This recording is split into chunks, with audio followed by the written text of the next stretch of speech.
ओम तत्सत सर। ओम तत्सत। सर मेरा आज का प्रश्न शिव जी से संबंधित है।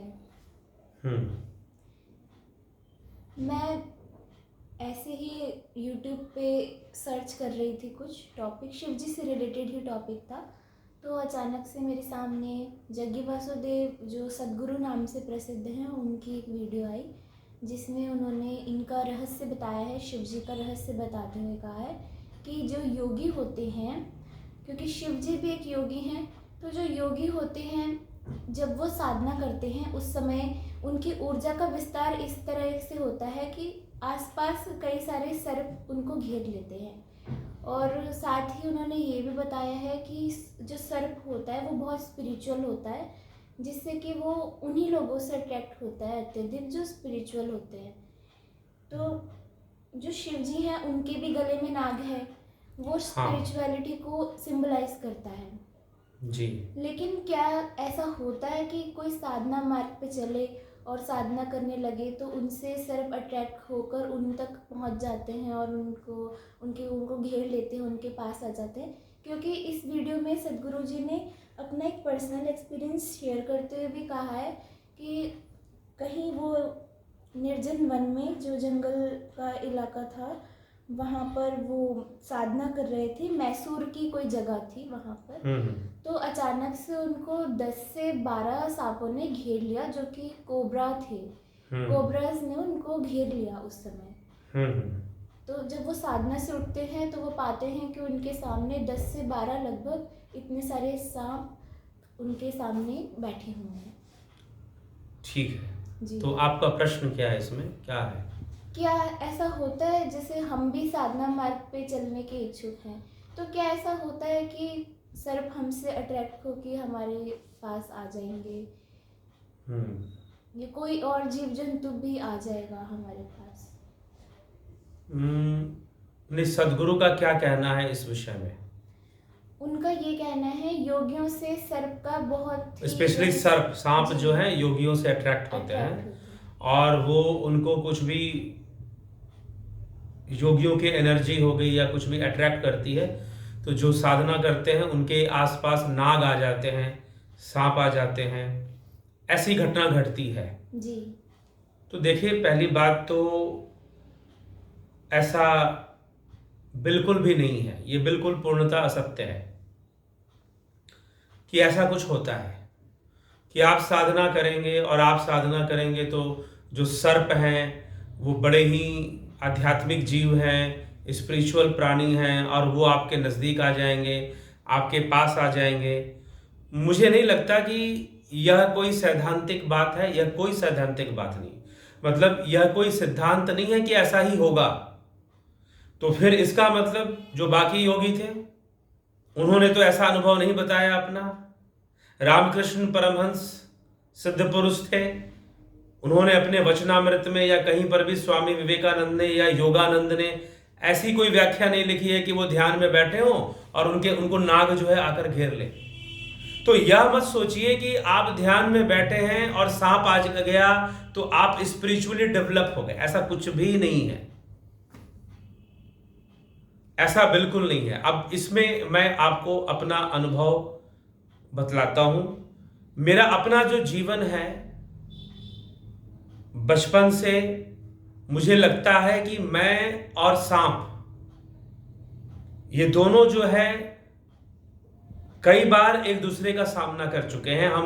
मैं कई बार सांपों का सामना कर चुका हूं और हालांकि ये बात कहना नहीं चाहिए, लेकिन इस विषय को स्पष्ट करने के लिए मैं ये बात बोल रहा हूं, नहीं तो मैं किसी को कहता नहीं हूं। क्योंकि आप इस बात को क्लियर कर लें, फिर तो ये होगा ना, एक तो यहां दो प्रॉब्लम हो जाएगी। देखो, कुछ लोग तो ऐसे होंगे कि वो साधना ध्यान में बैठेंगे ही नहीं, क्योंकि वो डरेंगे कि भाई हम ध्यान करेंगे और कहीं कोई नाग ना आ जाए।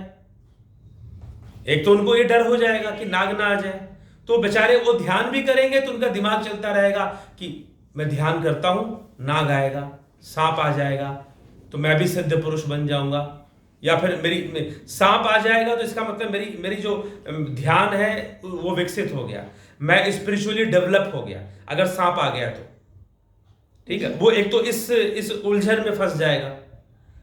ठीक है, तो फिर तो जितने सपेरे हैं वो सब आध्यात्मिक रूप से संपन्न हैं।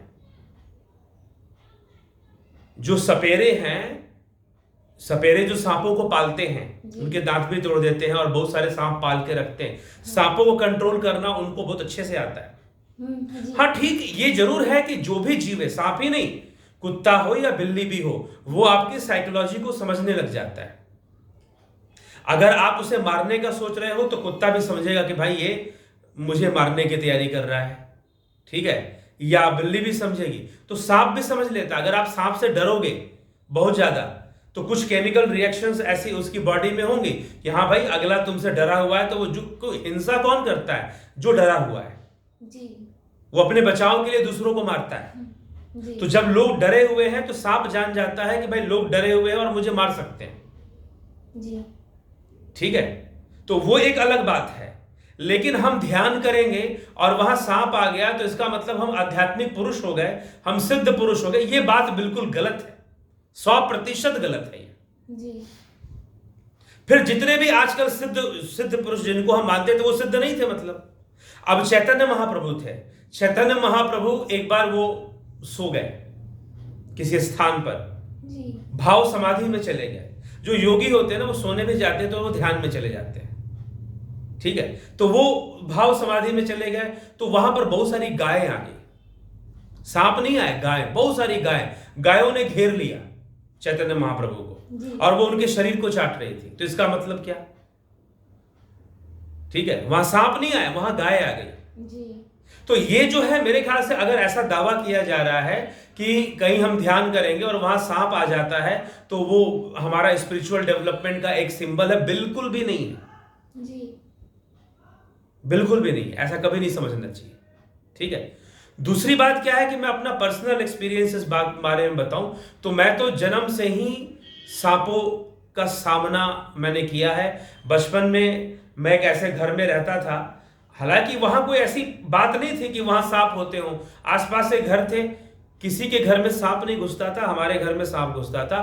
और वो ऐसे घुसता था जैसे कुत्ते बिल्ली घुस जाते हैं ना, चूहा घुस जाता, वैसे सांप घुस जाता था। जी। डेली घुसता था।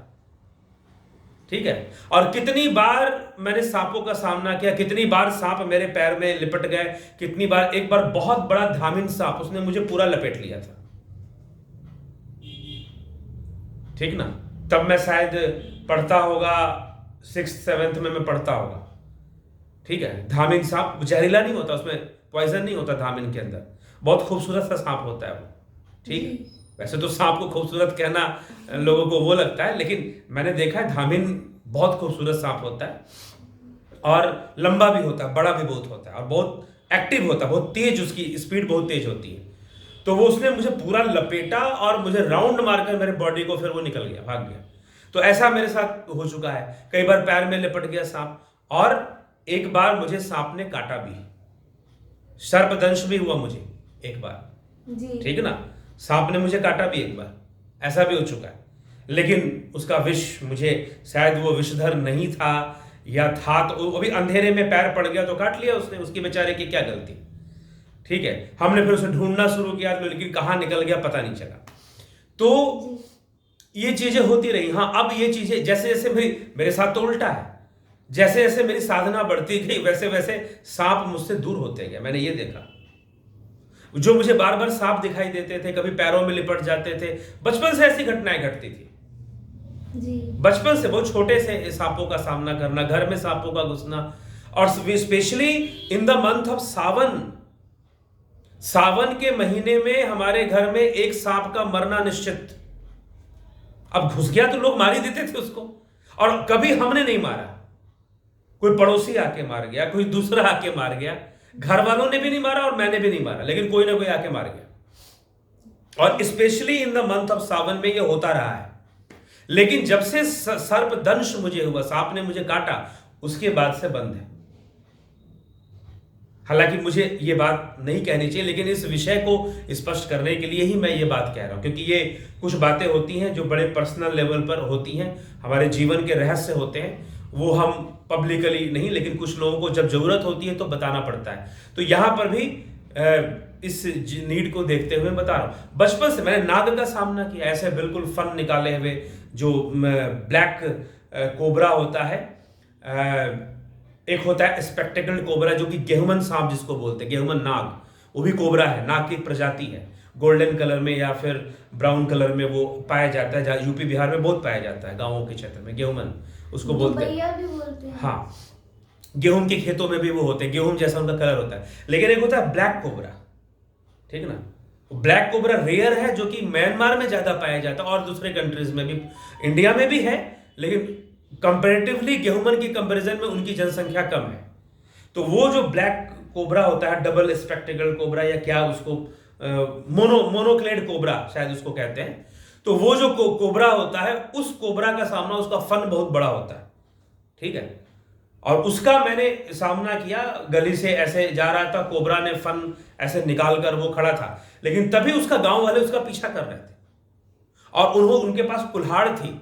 वो जैसे ही मेरे सामने आया, उन्होंने कुल्हाड़ चला दी और उसका शरीर दब गया मिट्टी में, ऐसे कुल्हाड़ से कट गया। लेकिन उसके बाद भी वो मरा नहीं था, वो दबा हुआ था और फन निकालकर वो मेरी तरफ फुफकार मार रहा था, और उसके फन से जो उसका जहर है, वो जैसे कि थूक के साथ निकलता है ना, वैसे निकल रहा था, उसका जो पॉइजन है, ठीक है। तो मैंने बचपन से सांपों का सामना किया है और थोड़ी बहुत मैं सांपों की प्रकृति को समझता हूं, ठीक है, कि कैसे ये क्या करते हैं। और जो है, ये खुद बहुत डरपोक होते हैं, डरते भी बहुत ज्यादा हैं सांप। हाँ, कुछ सांप बहुत ज्यादा अटैकिव होते हैं, जैसे करैत है तो बहुत ज्यादा अटैक करता है, वो बहुत बड़ा नहीं होता, कॉमन करैट जो होता है, ठीक ना। तो इस तरह से सांपों, हम ये दावा करना कि अगर हम ध्यान कर रहे हैं और वहां पर सांप आ गया तो हम स्पिरिचुअली डेवलप हो गए, तो फिर तो मुझे लगता है कुछ लोग क्या करेंगे, ये ढोंग करने वालों की कमी नहीं है। और सांपों का मिलना भी आजकल आसान है, दांत तोड़े हुए, उनका जो वेनम ग्लैंड है वो निकाले हुए सांप मिल जाते हैं, और लोग अपने आसपास सांप रख लेंगे और ध्यान में बैठ जाएंगे और लोग उनको सिद्ध पुरुष मानना शुरू कर देंगे, ठीक है। तो ये कोई, मेरे ख्याल से ये कोई तरीका नहीं है जांचने का कि आदमी अगर वो सांप उसके आसपास रहते हैं। ये स्किल है, जैसे हम स्विमिंग सीख लेते हैं, जैसे डॉग ट्रेनर्स होते हैं, वो डॉग को इतना ट्रेन कर देते हैं कि डॉग उनके इंस्ट्रक्शन पर किसी को मार भी दे, उनके कमांड पर। बीएसएफ में, आपको आर्मी में जो डॉग, स्पेशल डॉग ट्रेनर्स हुआ करते हैं, ठीक है ना, पुलिस वालों के पास, तो वो लोग, मैं ऐसे डॉग ट्रेनर से मिला। वैसे ही सांपों को कंट्रोल करने वाले स्किल्स होती हैं ये। अगर कोई गुरुजी आपको दिखता है कि हाथ में सांप लिए, हे जी स्किलफुल, ठीक है ना, वो उस सांप को कंट्रोल करने में एक स्किल उसने सीखा हुआ है, ठीक है। जो सपेरे हैं, आप बहुत सारा वीडियोस यूट्यूब पर देखते हैं, वो सांपों को पकड़ते हैं जगह जगह, क्या है, उनके पास स्किल है, उनको नेचर पता है कि कैसे घूमेगा, कैसे अटैक करेगा, और हमें क्या साइकोलॉजी रखकर इसको पकड़ना है, ठीक है। तो वो सब, वो स्किलफुल का वर्क है। तो हो सकता है कि सदगुरु के पास वो सांपों को पकड़ने की स्किल उन्होंने सीखी हो, ठीक है। तो वो सांपों को साथ में रख लेते हैं, या वो ध्यान करते हैं तो सांप आ गए, कोबराज आ गए तो वो सिद्ध पुरुष हो गए, या स्पिरिचुअल डेवलपमेंट। मैं ये नहीं कहता कि सदगुरु या जग्गी वासुदेव वो सिद्ध पुरुष नहीं है, मैं ये नहीं दावा कर रहा हूं कि वो नहीं है। मैं ये कह रहा हूं कि ये कोई पहचान नहीं है कि अगर आप कोई ध्यान कर रहा है और उसके पास नाग आ गए तो वो जो है उनको ऊर्जा अट्रैक्ट कर रही है, तो गाय भी तो आ सकती है ना। चैतन्य महाप्रभु को गाय घेर लिया करती थी। अब वीडियो में, एक यूट्यूब में मैंने एक वीडियो देखा, एक महिला है, वो बंदरों से बड़ा प्रेम करती है, और वो जब भी रोड पर निकलती है तो बंदर उसे घेर लेते हैं, ठीक है, और वो बंदरों को खाना खिलाती है। तो क्या है फिर?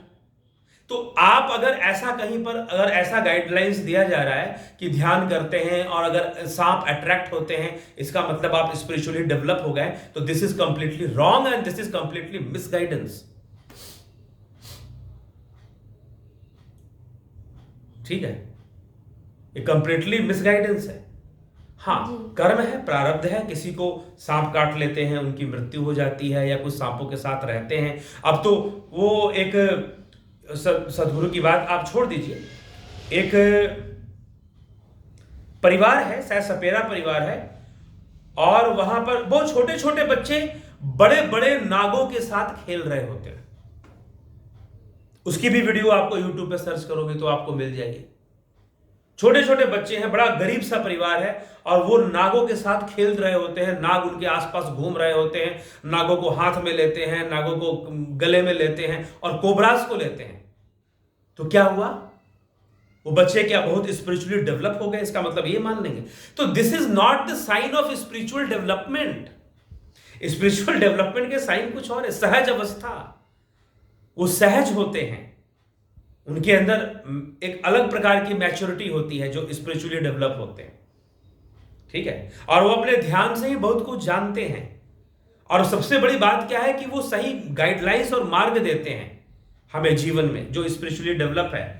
ठीक, ना कि ज्ञान से पहचान होगी ना, इस बात से पहचान थोड़ी ना होगा कि आप ध्यान कर रहे हैं और वहां नाग आ गए बहुत सारे तो आप स्पिरिचुअली, आप सपेरे होंगे, आपने खुद ही नाग ला दिए होंगे तो। ठीक है, तो इसलिए ये कोई बिल्कुल ये साइन नहीं। और मैंने खुद सांपों को के साथ काफी इंटरेक्ट किया है। मैंने कई तरह के सांप इनसे मेरा इंटरेक्शन होता रहा है। हालांकि मैं इसे पसंद नहीं करता हूं, लेकिन इंटरेक्शन होता रहा है नागों से, कर्म प्रारब्ध के कारण हो रहा होगा। ठीक है, तो ये सब सारी चीजें हैं। तो मैं ये बात नहीं मानता, और मैंने खुद ही बहुत सारे सांपों को के साथ इंटरेक्शन किया है, उनको फेस किया है। तो इसीलिए मैं फिर तो इसका मतलब कुछ और हो गया कि मैं जन्म से सिद्ध था। तो मैं ये खुद बात नहीं मानता हूं। मैं तो ध्यान योग साधना जब आदमी करता है तो आगे बढ़ता है। और जैसे जैसे मैंने साधना की, जैसे जैसे ध्यान किया, मैंने देखा कि ये सांपों का बार बार आना, मेरे पास दिखाई देना, वो धीरे धीरे कम होता गया, ना कि बढ़ता गया। जी। ठीक है, तो ये बात मुझे पूरी तरह से स्वीकार नहीं है। और ये कोई नहीं मान के चलना चाहिए कि हम ध्यान करेंगे तो वहां सांप आ जाएगा, और सांप आ जाएगा तो फिर वो हमारा ध्यान बहुत अच्छा हो गया। या तो कुछ लोग डर जाएंगे, भाई ध्यान करेंगे तो कहीं ऊर्जा में परिवर्तन आए और वहां नाग आ जाए। तो ऐसा सोचकर ध्यान बिल्कुल ना करें, और ऐसा कुछ भी नहीं होता है कि आप फिर तो कुछ लोग डर जाएंगे ना, ध्यान ही नहीं करेंगे। इनको सांपों से डर लगता होगा, बेचारे कभी मेडिटेशन करेंगे नहीं वो। जी। ठीक है, तो ये इससे मिसगाइडेंस हो रही है, इससे रियलिटी नहीं मिल रही है, मिसगाइडेंस मिल रही है। मैं यही कहूंगा इस बात से। ठीक है जी, मेरा एक और प्रश्न है। सदगुरु जी ने अपनी किताब मिस्टिक म्यूजिंग्स में ये कहा है कि जो सर्प होते हैं, जो नाग होते हैं स्पेसिफिकली, वो बहुत अट्रैक्ट होते हैं स्पेसिफिक एनर्जीज को लेकर, और उसे विशुद्धि चक्र से जोड़कर भी उन्होंने कहा है कि सांप इस प्रकार से कुछ अलग नहीं, देखिए, नाग जो है हमारे योग शास्त्र में सर्प को लिया गया है कुंडलिनी के रूप में। कुंडलिनी को भुजंगिनी कहा गया। आप योग शास्त्र पढ़ें तो कुंडलिनी को, जो सुषुम्ना नाड़ी है, उसे भुजंगिनी कहा गया है। ठीक है, हठ योग प्रदीपिका अगर हम पढ़ें, उसे भुजंगिनी कहा गया है, उसे बालरंडा कहा गया है। ठीक है, कुंडलिनी शक्ति को। तो कुंडलिनी को नाग के रूप में, सर्प के रूप में उसे देखा जाता है, क्योंकि जो उसकी जो पोजीशन है कुंडलिनी शक्ति की या सुषुम्ना नाड़ी की जो पोजीशन है हमारी बॉडी के अंदर, वो रीढ़ की हड्डी के साथ जाकर मूलाधार चक्र के थोड़े से ऊपर जाकर वो कुंडलिनी मारकर बैठी हुई है। कौन बैठा हुआ है? सुषुम्ना नाड़ी ही कुंडलिनी मारकर वहां बैठी हुई। ठीक है, उसी को कुंडलिनी कहा जाता है। वहां पर एनर्जी का एक, जैसे कि क्या होता है कि वहां पर ज्यादा वेटेज है जी, एनर्जी का। जी। ठीक है, तो ऊर्जा को ज्यादा वहां पर जमाव ज्यादा हो जाता है मूलाधार के पास। जी। तो ये है, तो सुषुम्ना नाड़ी का जो आकार है, और फिर वो ऐसे आकर यहां पर है, भ्रिकुटी में है, हमारे यहां पर आती है। तो जैसे कि एक फन निकाला हुआ नाग जैसे होता है ना, तो उस प्रकार से सुषुम्ना की आकृति है जी। सुषुम्ना की स्थिति हमारे अंदर इस प्रकार से है। तो इसलिए सुषुम्ना नाड़ी को सर्प के साथ, या उसे भुजंगिनी नाम दिया गया है, सर्प के साथ उसको देखा गया है, उस तरह से देखा गया है। ये कह देना कि सर्प जो है आकर्षित हो जाते हैं या एनर्जी से, अब एनर्जी से अट्रैक्ट होते हैं, तो सिर्फ सर्प ही अट्रैक्ट नहीं होते, दूसरे जीव भी होते हैं। अब बुद्ध थे तो बुद्ध से बहुत सारे जीव अट्रैक्ट होते थे, उनका घोड़ा उनसे बहुत अट्रैक्ट होता था जी। ठीक है, अब शिव है तो शिव के पास सिर्फ नाग ही नहीं है ना, शिव के पास नंदी भी तो है जी। उसका क्या एक्सप्लेनेशन दोगे? शिव के पास सिर्फ नाग नाग ही भरे हो ऐसा तो नहीं है, नंदी भी शिव के साथ रहते हैं। शिव के साथ गणेश जी हैं तो मूसक भी वहां रहता है, मोर भी वहां रहता है जो सांपों को खा जाता है शिव परिवार में। और फिर माता पार्वती है तो उनका जो वाहन है वो शेर है, शेर भी वहां रहता है। नंदी बैल पर शिव जी रहते हैं और नंदी से बहुत प्रेम करते हैं शिव, ये कथाओं में भी आता है।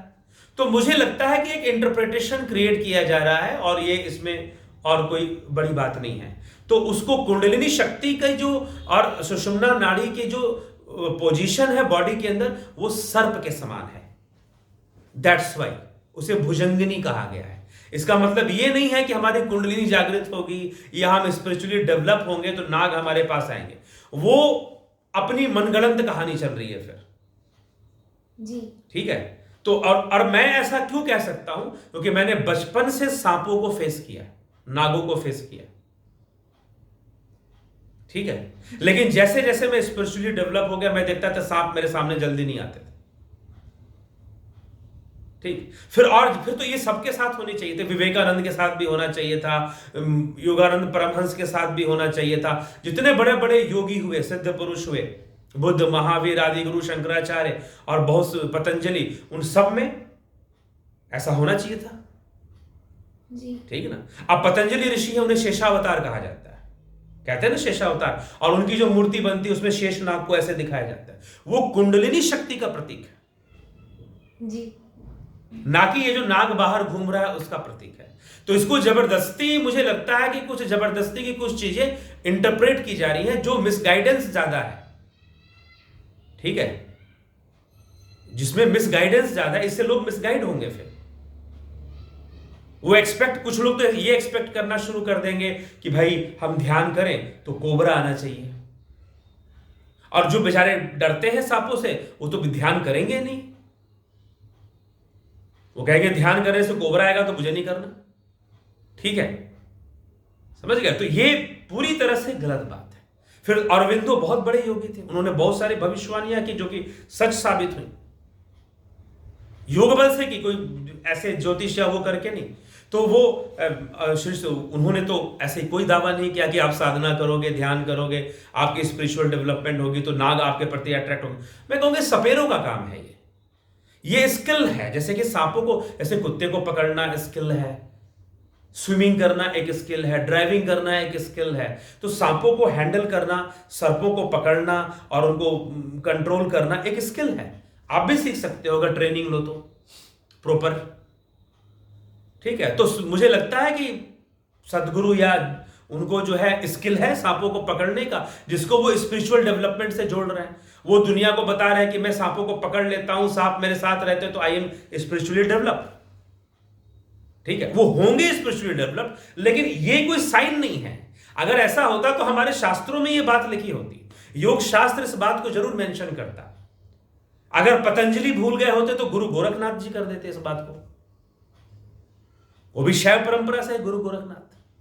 लेकिन गुरु गोरख, जितनी भी योग विद्या का महर्षि पतंजलि ने आधार दिया है, लेकिन योग मत का और योग विद्या का प्रचार नाथ संप्रदाय ने किया है, ठीक है, गुरु गोरखनाथ जी ने किया है। तो ये उन्होंने फिर ये वो लिखते कि भाई तुम ध्यान करोगे तो नाग आ जाए तो समझना कि तुम्हारी कुंडलिनी जागृत हो गई या तुम्हारी ऊर्जा ज्यादा डेवलप हो गई है। तो this is not this sign. जब ऐसा होगा, जब आपकी एनर्जी डेवलप होगी, तो जो लोग आपके साथ आपके इंटरेक्शन में आएंगे वो उनको फील होगा, स्थिरता महसूस होगा। कोई पशु पक्षी भी आएंगे उनको भी स्थिरता महसूस होगा, ठीक है। मेरा एक अनुभव है इसमें कि मैंने एक बार ध्यान किया और ध्यान कर मैं सो ही गया था लगभग, और फिर उठा, क्योंकि वो जो सोता भी है आदमी फिर उसमें ध्यान जैसी स्थिति बनी रहती है। तो उठा और उठने के बाद ऐसे ही वहां पर पहाड़ थे, पर्वत थे, और एक चिड़िया आया, एक पक्षी आया, और पक्षी आकर मेरे कंधे पर बैठ गया। उसे डर नहीं लग रहा। डर क्यों नहीं लग रहा? क्योंकि आप बिल्कुल स्थिर हैं, आप भावना से मुक्त हो चुके हैं, आपके अंदर कोई भावना नहीं है। तो उसको भी कुछ फील नहीं हो रहा कि भाई ये आदमी मुझे हर्ट करेगा या मुझे कुछ हो सकता है। वो आके अपना बैठा, कुछ देर बैठा और बैठ के फिर चला गया, उड़ गया। ठीक है, तो ये बात कोई भी जीव, मैं कहूं कि सर्प ही आकर्षित हो, कोई भी जीव आकर्षित हो सकता है, कोई भी जीव अट्रैक्ट हो सकता है। ये दावा करना कि सर्प ही आएगा, ये हाँ, कोबरा इंटेलिजेंट स्नेक है, इसमें कोई दो राय नहीं। बायोलॉजिकली प्रूव होता है कि कोबरा इज द स्नेक में, जितने भी स्नेक होते हैं उसमें सबसे इंटेलिजेंट स्नेक माना जाता है। ठीक है, क्योंकि वो पहचानता है, कहते हैं कि वो अपने शत्रुओं को, लोगों को भी पहचानता है कि भाई मुझे किसको टारगेट लेके भी वो काट सकता है। तो सर्प योनि को तो बुरी योनि मानी, गंदी योनि मानी गई है। सर्प योनि में जाना भी नीच योनि माना गया है। ठीक है, क्यों? क्योंकि ये ईर्ष्या और द्वेष, इनके अंदर जहर भरा होता है, बदले की भावना भरी होती है। ठीक है ना, और जो धन में बहुत आसक्त होते हैं, अंतकाल जो लक्ष्मी सुमरे ऐसी चिंता में जो मरे, सर्प योनि बलि बलि उतरे, वो सर्प योनि में उतरता है। तो फिर सर्पों को हम कह दें कि वो स्पिरिचुअली डेवलप है, तो फिर सर्प योनि मनुष्य योनि से बड़ी होगी। ठीक है ना, तो ऐसा कुछ भी नहीं है। तो हम ये सब बातें मेरे ख्याल से बस एक इंटरप्रेट करना, अपने आप को एक बड़े रूप में दिखाना और उसको इंटरप्रेट करने की कोशिश मात्र, मुझे ऐसा प्रतीत हो रहा है। और क्योंकि इसमें वैज्ञानिकता या कोई शब्द प्रमाण, जो ऐतिहासिक प्रमाण है, वो भी इसमें नहीं आ रहे हैं, तो इसलिए मुझे नहीं लगता कि ये बात को एक सिद्धांतिक रूप में स्वीकार कर लेना बहुत ही गलत होगा। मतलब इसको प्रिंसिपल मान लेना कि आप ध्यान करोगे तो सर्प अट्रैक्ट होगा, कोबरा अट्रैक्ट होगा और वहां आएगा, दिस इज रॉन्ग थिंग। ठीक ना, तो सभी कोबरा जाति से मैं माफी मांगता हूं, ठीक है, कि वो बुरा ना माने। तो ये समझने की जरूरत है। ठीक है जी सर। चलिए, ओम तत्सत। ओम तत्सत। तो चर्चा को ही विराम करते हैं। तो ध्यान योग का ऑनलाइन कोर्स चलता है, आप लोग सीखना चाहते हैं ध्यान योग तो जरूर करें, सीखें, आगे बढ़ें ध्यान के मार्ग पर। ध्यान बहुत ही आनंद देने वाली चीज है, बहुत ही हमारे लाइफ को बैलेंस में लाना, हमारे मन बुद्धि को बैलेंस में लाने में बहुत ही सहायक होता है। तो एक हम जीवन जीने का अच्छा तरीका जान पाते हैं। तो ध्यान योग का ऑनलाइन कोर्स 20 अप्रैल से शुरू होगा, आप सभी इससे लाभान्वित हो। ठीक है, ओम तत्सत। ओम तत्सत।